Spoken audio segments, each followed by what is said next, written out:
હું વિધિ સોની સીવી પટેલ આર્ટ્સ કોલેજના સાયકોલોજી વિભાગમાં હું સ્ટડી કરું છું. મારો સેમ 3માં યુનિવર્સિટી લેવલમાં સેકન્ડ રેન્ક આવે છે અને મને એનો ખૂબ જ આનંદ છે અને એના માટે ખૂબ મહેનત કરી હતી. કોન્સેપ્ટ અને કન્ટેન્ટ્સ તો ક્લિયર હતા, સાથે પ્રેઝન્ટેશન પણ ખૂબ સારું આપવું જોઈએ અને ટાઈમ મેનેજમેન્ટ પરફેક્ટ હોવું જોઈએ. મારું નામ પરમાર સેજલ દિલીપભાઈ છે. ધી નડિયાદ એજ્યુકેશન સોસાયટી સંચાલિત સીવી પટેલ આર્ટ્સ કોલેજ નડિયાદમાં હું BSM2માં અભ્યાસ કરું છું અને હાલમાં યુનિવર્સિટીનું રિઝલ્ટ આવ્યું તેમાં હું ટોપ 10માં આવી છું. મને ખૂબ જ ખુશીની વાત એ થાય છે કે હું ટોપ 10માં આવી છું. મારું નામ તળપદા હિરલબેન રાજુભાઈ છે. ધી નડિયાદ એજ્યુકેશન સોસાયટી સંચાલિત સીવી પટેલ આર્ટ્સ કોલેજમાં મનોવિજ્ઞાન વિભાગમાં હું BSM6માં અભ્યાસ કરું છું. તેમાં હાલમાં SP યુનિવર્સિટીનું સેમ 5નું રિઝલ્ટ આવી રહ્યું છું. તેમાં મારો યુનિવર્સિટીમાં દ્વિતીય નંબર પ્રાપ્ત થયેલ છે. એ બાબતે હું ખૂબ આનંદ પ્રાપ્ત કરું છું.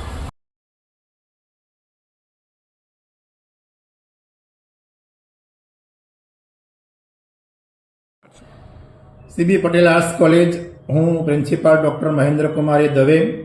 અમારી કોલેજ લગભગ 1400થી વધુ સંખ્યા ધરાવે છે. આ વર્ષનું રિઝલ્ટ આપણે જોઈએ તો અમારી કોલેજમાં FY, SY, TY, sem 1, sem 3 અને સેમ 5 દરેકમાં યુનિવર્સિટી કરતાં ખૂબ ઊંચું પરિણામ આવ્યું છે અને એમાં પણ 90%ની આસપાસ રિઝલ્ટ અમારું ત્રણેય વર્ષમાં આવ્યું છે. ટોપ 10ની વાત કરીએ તો અમારી કોલેજમાં 10થી વધુ વિદ્યાર્થીઓ ટોપ 10માં ત્રણેય વર્ષમાં આવ્યા છે. સરેરાશ 10થી વધુ વિદ્યાર્થીઓ.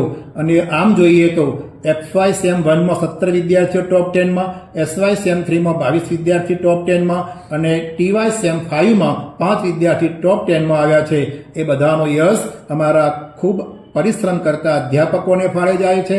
અને એમાં અમારી કોલેજમાં FY સેમ 1, SY સેમ 3 અને TY સેમ 5 ત્રણેય વર્ષમાં સમગ્ર યુનિવર્સિટીમાં વિદ્યાર્થીએ સેકન્ડ રેન્ક પ્રાપ્ત કર્યો છે.